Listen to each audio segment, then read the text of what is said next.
বর্তমান যুদ্ধ পরিস্থিতিতে আমাদের সংকটাপন্ন পরিস্থিতি থেকে উত্তরণের উপায় কি?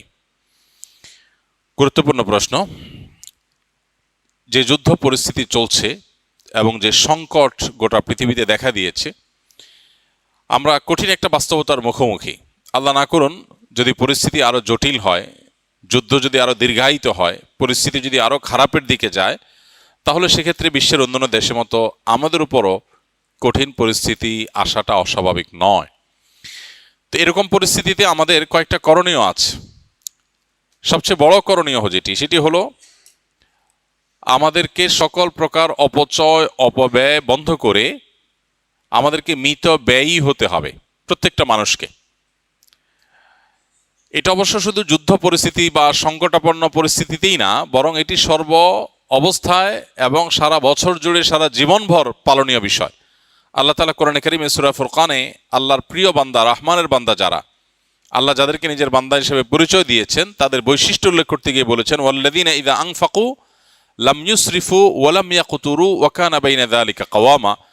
রহমানের প্রিয় বান্দা হলেন তারা যারা ব্যয় করার সময় অপচয় করে না, আবার কার্পণ্যও করে না, বরং মধ্যম পন্থা অবলম্বন করে। আল্লাহ বলেছেন, কুলু ওয়াশরাবু ওয়ালা তুসরিফু, খাও পান করো কিন্তু অপচয় করো না। জীবনে যদি কোথাও পানি অপচয় করেন, যতটুকু অপচয় করেছেন, জীবনে আপনার এমন সময় আসবে হয়তো যখন ওইটুকু পানির জন্য আপনি ক্রাইসিসে পড়বেন। এইটুকু পানি হলে আপনার কাজ হতো, কিন্তু নাই, কারণ এর আগে আপনি সেটা অপচয় করে নষ্ট করেছেন, আপনার বরাদ্দে ছিল, এটা নষ্ট করেছেন। এই জন্য আমাদের সারা বছরের জন্য এই প্রতিজ্ঞা করা দরকার যে আমরা অপচয় অপব্যয় করব না। যদিও কঠিন পরিস্থিতিতে টিকে থাকার জন্য মিতব্যয়ী আমরা অনেকেই হই, যখন দেখি আর কোনো উপায় নাই, এবার আমরা খুব হিসাবি হয়ে যাই। যদিও হিসাবি হওয়াটা আমাদের সারা বছর হওয়া উচিত। বিদ্যুতের ব্যবহার, আমার টাকা আছে, বিদ্যুৎ বিল দিচ্ছি, কোনো ব্যাপার না, ফ্যান একটা জায়গায় দুটো চললো, লাইট দুটো জায়গায় চারটা চললো, এটা আজকাল ঘরে ঘরে আমরা করছি। আর এই আধুনিক, তথাকথিত আধুনিক এবং এই আপনার বর্তমান পৃথিবীতে আমাদের ঘর বাড়িতে যে পরিমাণ পানি আমরা অপচয় করি কল্পনাও করা যায় না। অজু করতে যে পরিমাণ পানি টেপে আমরা ব্যবহার করি, এটা যে ধরে রাখা হয় একটা বালতিতে, দেখা যাবে প্রায় 1 বালতি পানি চলে যাচ্ছে একজন মানুষ অজু করতে। অথচ নবী সাল্লাল্লাহু আলাইহি ওয়াসাল্লামের অজুতে 1 মুদ পরিমাণ পানি লাগতো। একটা বড় গ্লাস হবে, একটা বড় গ্লাসের পরিমাণ 1 গ্লাস পানি দিয়ে তার অজু কমপ্লিট হয়ে যেত। তিনি গোসল করতে পেতেন এরকম আরেকটু বেশি পানি দিয়ে, খুব বেশি পানি তার দরকার হতো না গোসলের জন্য। এমনকি তিনি এও বলেছেন যে কেউ যদি সমুদ্রে থাকে, নদীতে থাকে, সেখানেও যদি তার অজু করার দরকার হয়, যে এখানে তো পানির অভাব নাই, সেখানেও যেন সে প্রয়োজন ছাড়া অতিরিক্ত পানি ব্যবহার না করে, কারণ আল্লাহর কাছে এর জন্য জবাবদিহিতা আছে। এখন বস্তুবাদ, ভোগবাদ, পুঁজিবাদ আমাদেরকে শিখিয়েছে যে আমার সম্পদ, আমার মালিকানা, আমি যা খুশি তা করব।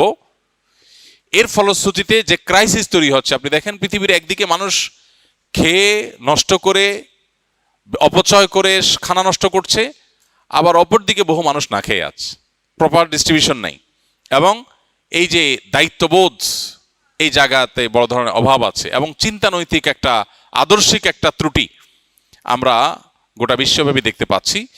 এই পরিস্থিতিতে, বিশেষ করে সংকটাপন্ন পরিস্থিতিতে, আমাদের মিত ব্যয়ী হওয়ার কোনো বিকল্প নাই। জ্বালানি বলুন, বিদ্যুৎ বলুন, ব্যবহার্য জিনিসপত্র বলুন, খাদ্যদ্রব্য বলুন, সব ক্ষেত্রে এই জিনিসটা আমাদের করতে হবে। নাম্বার 2, খাদ্য এবং নিত্য পণ্য, অতি প্রয়োজনীয় জিনিসপত্র যেগুলো আমাদের প্রতিদিনের দরকার হয়, এগুলো গুদামজাত করার যে একটা কালচার আমাদের দেশে একটু সংকটাপন্ন পরিস্থিতি হলেই শুরু হয়, এই জায়গা থেকে আমাদেরকে দূরে থাকতে হবে, বিরত থাকতে হবে। ব্যবসায়ীরা অধিক মুনাফার জন্য জিনিস সরায় রেখে ক্রাইসিস তৈরি করে এরপরে অনেক বেশি দামে, চড়া দামে তারা বিক্রি করার এই অভিপ্রায়ে তারা এই অপকর্ম করেন। আবার যারা আমরা ভোক্তা আছি, আমার প্রয়োজনের চাইতে অনেক বিপুল পরিমাণ টাকা আছে দেখে গোটা দোকান কিনে আমি বাসায় এনে রেখে ফেললাম, আমি আমার ফ্যামিলি বাঁচলে হলেও গোটা পৃথিবী ধ্বংস হয়ে যায়, যাক।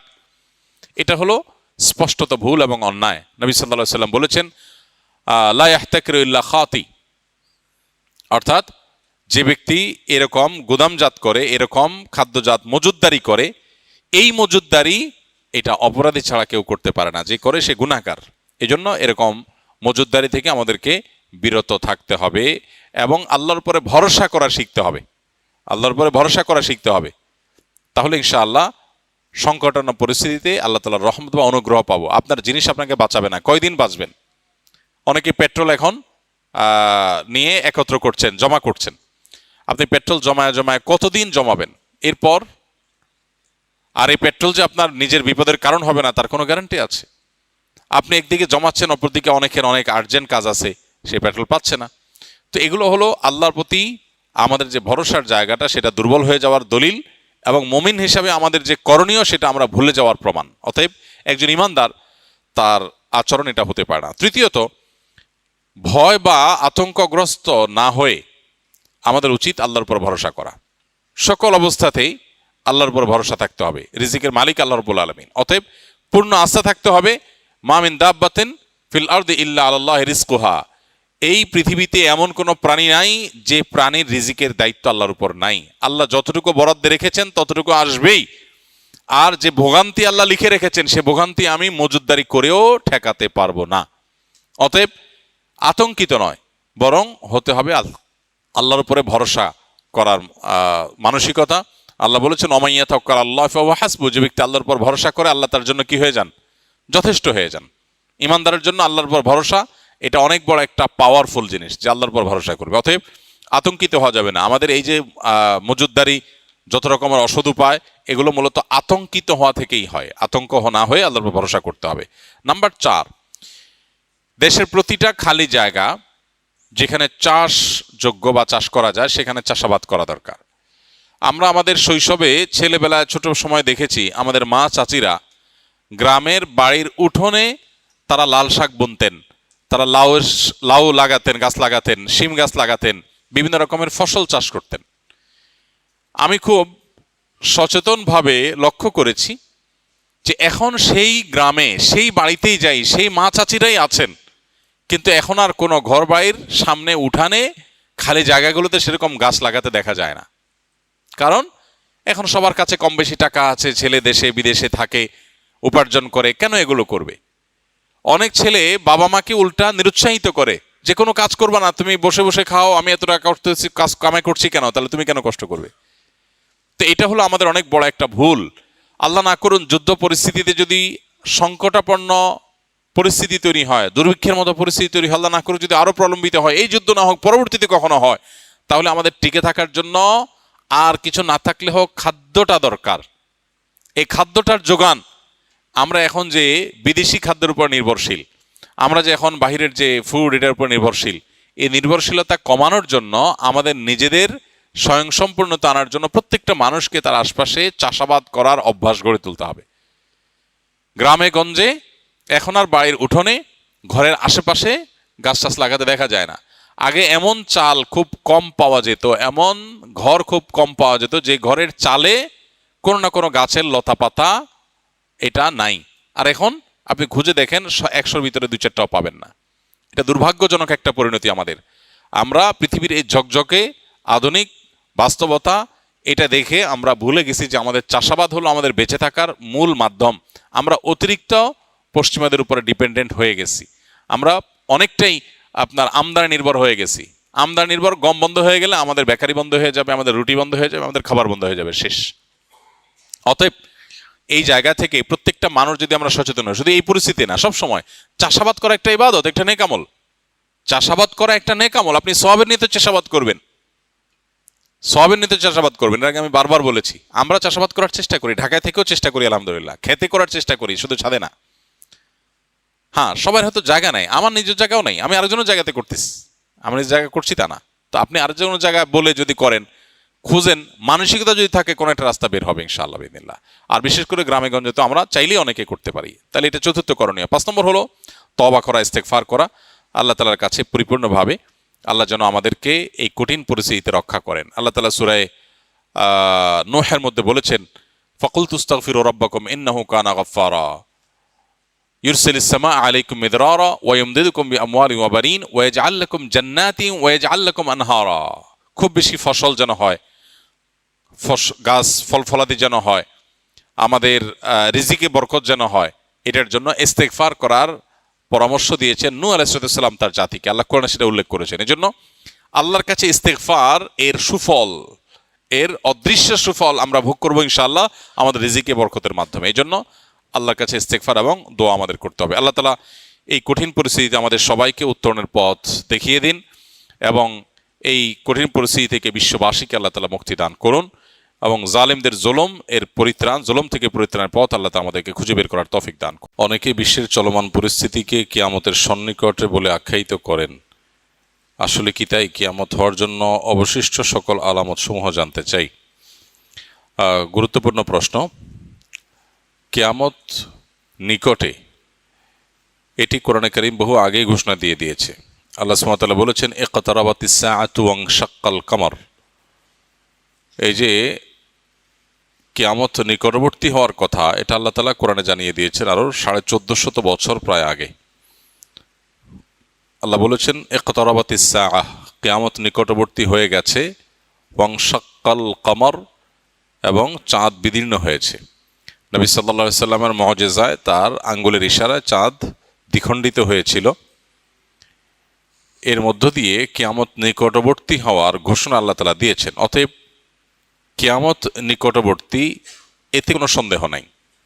নবী করিম সাল্লাল্লাহু আলাইহি সাল্লাম বলেছেন, বুআইস্তু আনা ওয়াস-সাআতু কাহাতাইন, আমি এবং কিয়ামত, অর্থাৎ তাঁর আবির্ভাবের কথা তিনি বলছেন। তাঁর আবির্ভাব এবং কিয়ামত, এ দুটি ঘটনা দুটি আঙ্গুলের মতো পাশাপাশি অবস্থান করছে। একটা আঙ্গুলের মাঝে, একটা আঙ্গুলের পরে আরেকটা আঙ্গুল, মাঝে আর কোনো আঙ্গুল নাই।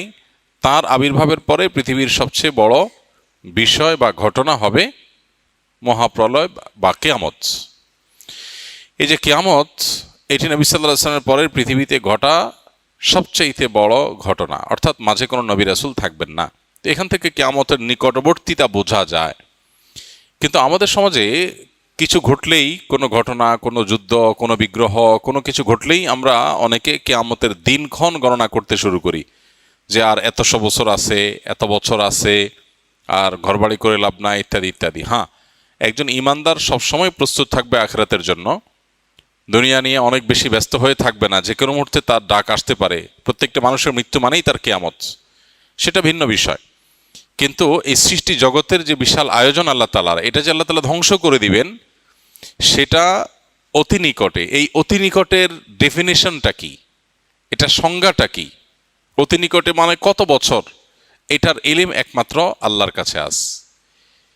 1450 বছর আগে কোরআন যে বলেছে ইকতারাবাতিস সাআহ, যে মহানিনাদ গোটা সৃষ্টি জগৎকে ধ্বংস করে আল্লাহর বিচারের মুখোমুখি করবে মানুষ এবং জিনকে, সেই মহানিনাদ বা সেই কিয়ামত, সেটি নিকটবর্তী হয়ে গেছে। এটি বলার পরও পার হয়েছে 1450 বছর।